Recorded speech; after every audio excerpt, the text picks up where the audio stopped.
Vamos al presente porque est- estuviste medio a full, digamos, desde que se activó la pandemia, desde que se desactivó la pandemia, digo, y se empezó empezaron a trabajar más los actores y todo, te vimos en varios lados y bueno, ahora se está por estrenar Argentina 1985, el 29 de septiembre, que es la película que dirige Santiago Mitre, que habla del juicio a la Junta Militar, que trabaja Peter Lanzani y Ricardo Darín. Bueno, sé Ujú. que tenés un papel ahí, me gustaría que me cuentes un poco por dónde va, de qué se trata.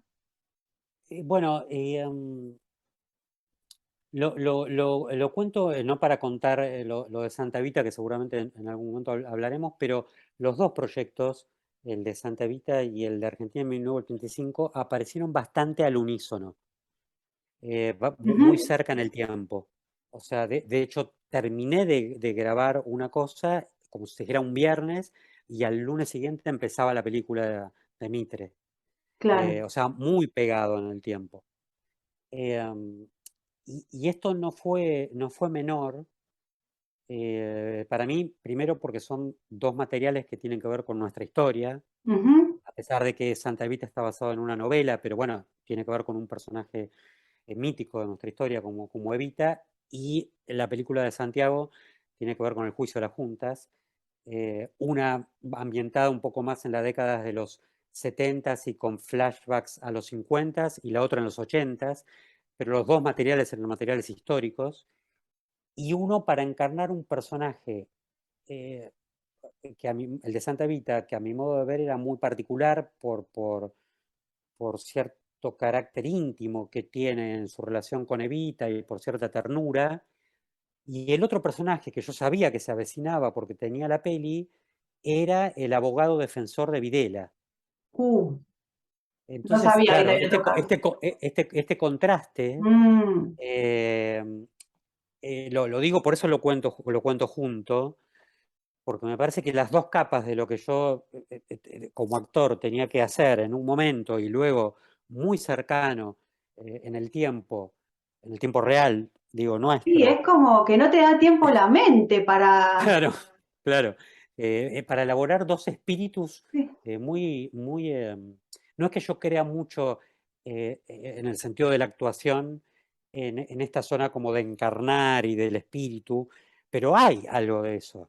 No, O y sea, aparte los actores me imagino que cuando terminan de hacer un papel que tiene tanta intensidad emocional, necesitas descansar un tiempo para despojarte un poco de toda esa energía y después volver a arrancar con otra cosa. En este caso no fue así. no fue así, pero a la vez yo, como sabía que se avecinaba eso, tenía que, de alguna manera, ir elaborando a priori lo que se avecinaba sin abandonar lo que estaba haciendo, pero ocupado un poco esquizofrénicamente de las dos cosas. Sí, Eh, Sobre todo porque eran muy diferentes. muy. Era como si dijera, por lo menos de sensación, algo con cierta luz o muy luminoso en un sentido y algo muy oscuro Ujú. en otro, ¿no? Y después, por un lado digo esto y por otro lado, la actuación tiene una zona que no es más que jugar. No digo para restarle importancia, digo al contrario, que es entregarse a un juego, confiar en que ese juego tiene unas reglas. Mm. El cine o lo audiovisual tiene muchas reglas. Entonces, confiar en ese marco y entregarse a jugarlo. Y en ese sentido, confiar no solo en uno, sino en que alrededor hay un montón de miradas que acompañan y que van encauzándolo al trabajo. Yo tuve en Santa Evita dos directores como muy grosos, Rodrigo García y Alejandro Masi, y luego a Santiago, que yo ya había trabajado con él en otras Sí, dos películas y tenía suyas y tenía mucha confianza en él y él mucha confianza en mí. Entonces había una afinidad previa que también me tranquilizaba y ya había trabajado una vez con Darín en una película previa de Mitre, en La ujú. Cordillera.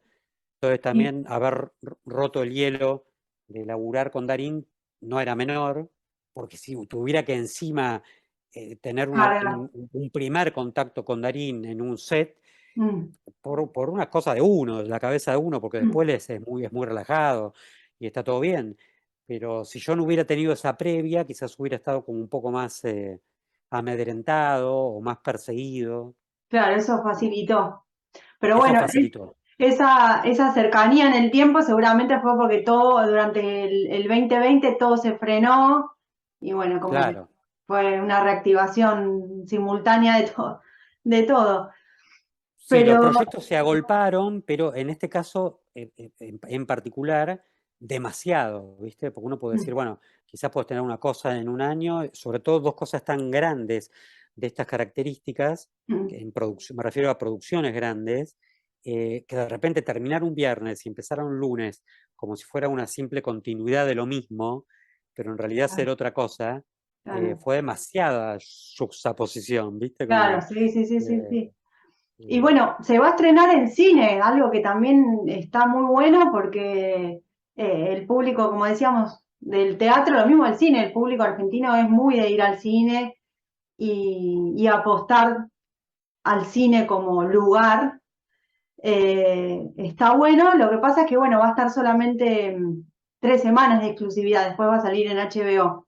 Eso leí ahí que había un poquito sí, como de rispidez con eso, sí, porque bueno, lo hay no le porque da mucho. creo, por lo que tengo entendido, que debería ser un mínimo mayor 45 días, claro, claro, sí, sí, había ahí, leí algo al respecto y sí, viste, esas cosas que se juegan ahora, cambió mucho la cambió. realidad, ¿viste? Sí. Respecto de todo con las plataformas, cambió mucho para el actor también, la modalidad de trabajo, eh, mm, inevitablemente antes quizás a uno lo llamaban por, por, porque lo conocían por ciertos laburos precedentes, eh, y ahora, como son grandes empresas las que te llaman para trabajar, vuelven a castearte porque Mm, se asocian con otras productoras y no te conocen, te tiene que ver otra gente. mm, Entonces, como que se vive haciendo casting permanentemente como si estuvieras todo el tiempo empezando de nuevo. claro, Eh, También eso es una novedad a la que tenemos que entrenarnos los actores, mm. porque va a ser así de aquí en Va a ser adelante. así. Parece que Sí. vino para quedarse ese estilo y cada vez son más las plataformas, como que se multiplican. Cada vez tenés que contratar más cosas porque todo está en distintos lugares, pero bueno, pareciera que va Increíble, camino a eso y increíble, pero que va camino a eso, a que la televisión de aire empieza a tener como una cosa medio decorativa, mm, que quedó como medio en el tiempo, a pesar de que obviamente la gente lo sigue viendo, pero sí pareciera, yo creo que a futuro van a tener que armar una especie de gran combo entre todas para que la gente, tampoco porque sí, es una cosa también inaccesible a nivel de costos, ¿no? Estar pagando tantas plataformas a la vez, eh, sí, como, bueno, no sé qué se ideará, pero sé esto que me decís del conflicto de la peli, em, y por suerte va a estar un tiempo en el cine, y por otro lado, esto es como un dato al margen, pero me enteré por algunas versiones que como la película está presentándose ahora en Venecia, sí, en la competencia oficial, ujú, hubo una proyección muy íntima, sobre todo de alguna gente de arte, de técnicos y muy poquitos actores, y me llegó ayer de alguna gente cercana que la vieron y que parece que es sensacional la peli, que está buenísima. sí, yo estoy esperando ansiosa para verla, sale en el cine y voy al cine. Ya, El guión yo me lo acuerdo y era buenísimo em, porque a pesar de que tiene que ver con el proceso de las juntas, no se centra estrictamente en lo que tiene que ver con otro cine que ya se ocupó de eso, de los militares en particular, y del tema en particular, sino de la trama judicial, como si fuera, es un thriller judicial mm, acerca de cómo fue constituyéndose ese grupo de fiscales, cómo se fue sembrando esa posibilidad de hacerlo al juicio, y cómo se estableció también con los abogados defensores, que en este caso yo estoy del otro lado del mostrador, ese avance del juicio respecto de lo estrictamente judicial, ¿no? Cómo fue abriéndose pétalo a pétalo, digamos, hasta llegar al gran alegato final Sí, que muchos sí ya conocemos porque ese material está grabado, pero en ese momento no se dejaba filmar y no se dejaba ver. Entonces sí está el alegato final de Estracera, que en la película está em, de alguna manera homenajeado, quiero decir, sí, eh, y creo que fielmente transcripto en un gran monólogo de Darín, que está increíble y que como se filmó en la propia sala de audiencias donde se hizo el juicio originalmente, la peli sí, se filmó ahí sí, sí, mismo. sí. Eso leí, eh, que se filmó en locaciones donde transcurrieron los hechos. claro, en particular esa sala de audiencias, que Ujú. fue la que diariamente eh, asistían los militares y los defensores y los abogados, con lo cual estar ahí ya era una sensación que te erizaba la piel, era como... Era como Y ir a la luego, ESMA. claro, y luego escuchar filmándose la cantidad de veces que se filmó por planos y por lo que fuera, ese alegato final era, era una conmoción que a mí me confundía in Te situ, chocaba. porque yo tenía que supuestamente a mi personaje, que era defensor de uno de los genocidas, debería no afectarle ese Mm, discurso, no conmocionarlo. Y tal yo a veces cual. no podía evitar emocionarme Sí. porque, claro, se me perdía el límite entre el personaje y ¿Y la cómo hiciste persona. para componerlo? Eh, Mira, yo no soy un actor que tenga demasiadas, a veces confío por demás en cierta impronta em, lúdica de que, no para ilustrarlo, quiero decir, pero que si tengo que encarnar ese personaje, uno que tengo que hacer es no ilustrar el malo, digamos, Mm, ¿no? O sea, porque quiero decir, el malo ya lo retrata la película en el guión, em, y en todo caso yo tengo que tratar de volver lo más ambiguo posible a ese personaje que de todas maneras va a quedar expuesto.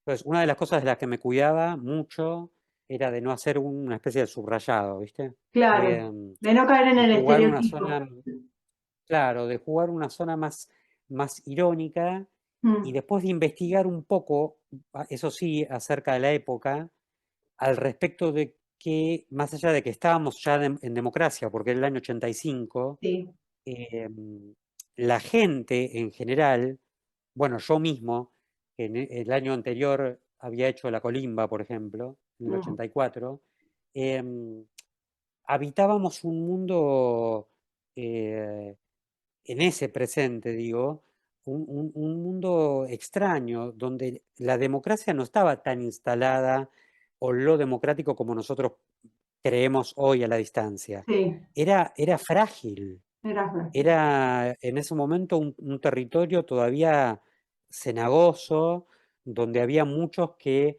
opinaban en voz baja o en secreto en favor del proceso militar que había terminado, no lo podían decir Si en pasa voz hoy, alta, imagínate en pero esa época.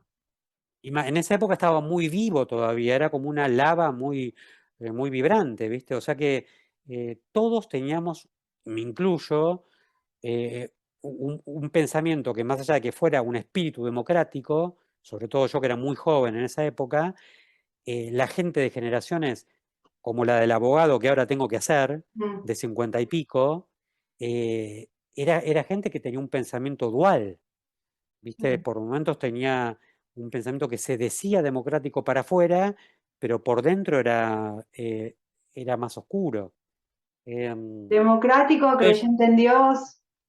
claro, ¿viste? Entonces esa ambigüedad social Mm, también la puse en juego en el personaje, ¿viste? Como el personaje tiene ciertos cruces con Estracera, con el personaje de Darín, porque de alguna manera, no porque se desarrolle tanto en la película, pero funciona como contrafigura, en el sentido que es con quien se saca chispas, Claro, sí. digamos. Y también había un carácter de mi personaje que era muy particular. Todos los demás milicos, salvo eh, eh,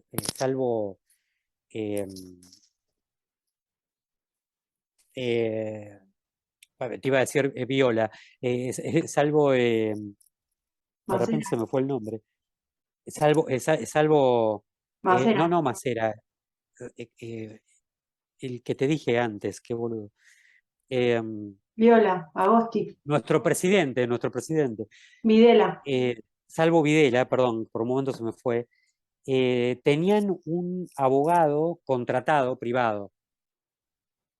Mm, En el caso de Videla, él decidió no contratar a un abogado, porque su manera de demostrar que estaba en contra de este juicio o del juicio por aquello que a él lo estaban inculpando, era que el Estado, en todo caso, le pusiera un abogado de oficio.